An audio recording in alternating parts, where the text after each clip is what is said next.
सिलीगुड़ी समतल, डुवर्स और पहाड़ के लोगों के लिए बड़ी खुशखबरी। सेवक में बनने जा रहा है नया पुल। निर्माण की उल्टी गिनती शुरू। नमस्कार, आप देख रहे हैं खबर समय। मैं हूं आपके साथ प्रतिभा।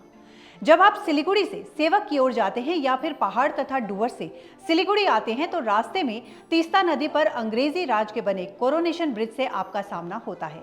यहाँ अक्सर जाम लगता है क्योंकि यही एकमात्र पुल है जिससे पैदल और वाहन दोनों ही गुजरते हैं। कभी कभी तो ये जाम काफी लंबा और थकाऊ होता है, लेकिन ये कहावत तो आपने सुनी ही होगी कि 12 साल के बाद खुरे के भी दिन फिर जाते हैं। बरसों से लड़खड़ा रहे कोरोनेशन ब्रिज के दिन भी फिर गए हैं। इस ब्रिज के समानांतर एक नया और बड़ा ब्रिज बनाने की तैयारी बाकायदा शुरू हो चुकी है।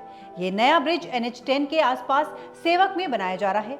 ये EPC मोड़ पर बनाया जाएगा। आज टेंडर निकाला गया है। इस खबर के बाद सिलीगुड़ी से लेकर पहाड़, डुवर्स और समतल के विभिन्न क्षेत्रों के लोगों में खुशी देखी जा रही है। लोगों के चेहरे पर इस मुस्कान को लाने के पीछे भाजपा सांसद राजू बिष्ट की मेहनत और लगन को श्रेय दिया जाए तो कोई अतिशयोक्ति नहीं होगी।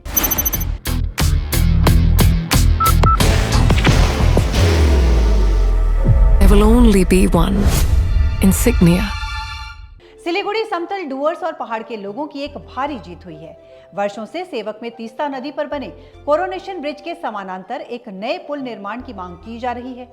इसके लिए डुवर्स और तराई के विभिन्न सामाजिक संगठनों ने आंदोलन भी किए और राज्य सरकार के साथ साथ केंद्र सरकार को भी खत लिखे थे। आज उनका भी परिश्रम सार्थक सिद्ध हुआ। आज सिलीगुड़ी और आसपास के लाखों लोगों का चिर प्रतीक्षित सपना पूरा हुआ है, क्योंकि नए पुल और रास्ता निर्माण के लिए आज टेंडर प्रक्रिया शुरू कर दी गई। अखिल भारतीय भाजपा प्रवक्ता और दार्जिलिंग के भाजपा सांसद राजू बिष्ट ने बताया कि आज नए पुल निर्माण के लिए एक टेंडर निकाला गया है। नया पुल EPC मोड़ पर बनाया जाएगा। ये अब तक का सबसे बड़ा पुल होगा और जो रास्ता बनेगा वो 6 लेन का होगा। सरकार ने देर आए दुरुस्त आए की तरह ही इस मिशन को अपने हाथ में लिया है। नितिन गडकरी का पुल निर्माण के लिए शुरू से ही पॉजिटिव रुख रहा है। कुछ समय पहले कोरोनेशन ब्रिज के समानांतर वैकल्पिक सेतु निर्माण के लिए 4 लेन का नक्शा बनाया गया था। फिर इस पर मॉर्थ की स्टैंडिंग कमेटी ने विचार किया कि अगर भविष्य में आबादी बढ़ती है तो 4 लेन से काम नहीं चलेगा। इसलिए प्रस्तावित विचार में बदलाव किया गया और उसे 6 लेन का करने की सिफारिश की गई। बाहर की भागदौड़ अब नहीं तोड़ेगा आपके घर का सुकून। SBM गोल्ड UPVC विंडोज, आपके घर का सुकून। सरकार ने मॉर्थ की दीर्घगामी योजना पर विचार किया। NHAI की भविष्य की रणनीति के तहत ही नए पुल निर्माण का फैसला किया गया है। ये पुल NH10 का खास आकर्षण होगा और उसे संजीवनी बूटी की तरह ही गति और ऊर्जा प्रदान करेगा। मिली जानकारी के अनुसार मॉर्थ की स्टैंडिंग कमेटी की सिफारिश के बाद ये कदम उठाया गया है। मार्च 2026 में MORTH ने प्रोजेक्ट के स्ट्रैटेजिक महत्व और भविष्य में ट्रैफिक बढ़ने को देखते हुए ये सिफारिश की थी। अनेक बार कोरोनेशन ब्रिज के समानांतर नए पुल निर्माण के लिए नई नई खबरें आती रही और जाती भी रही। इससे कहीं ना कहीं उम्मीद का दिया भी बुझने लगा था। सांसद राजू बिष्ट से इलाके के सामाजिक संगठनों ने कई बार गुहार लगाई।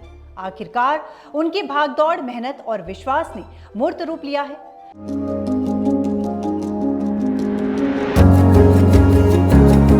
मनोकामना हॉस्पिटल, इस्कॉन मंदिर रोड, सेवक रोड, सिलीगुड़ी। राजू बिष्ट बताते हैं कि अब पुल निर्माण का रास्ता प्रशस्त हो गया है। बहुत जल्द निर्माण कार्य शुरू होगा और पुल बनकर तैयार हो जाएगा। उन्होंने अपने क्षेत्र के लोगों और आंदोलनकारी संगठनों को उन पर भरोसा करने के लिए दिल से धन्यवाद दिया है। राजू बिष्ट ने प्रधानमंत्री नरेंद्र मोदी, केंद्रीय सड़क निर्माण एवं परिवहन मंत्री नितिन गडकरी, पश्चिम बंगाल के मुख्यमंत्री शुभेंदु अधिकारी, सड़क संगठन और सभी संबंधित पक्षों को भी धन्यवाद दिया है। तो फिलहाल अभी के लिए इतना ही। आपको बता दें कि आपके लिए खबर हमारे प्रतिनिधि सुरेंद्र श्रीवास्तव के द्वारा लिखी गई है। आप हमारी इस खबर को YouTube पर भी देख सकते हैं और इसी तरह की तमाम लेटेस्ट अपडेट्स जानने के लिए आप बने रहिए हमारे साथ और देखते रहिए खबर समय। हर समय खबर समय। धन्यवाद।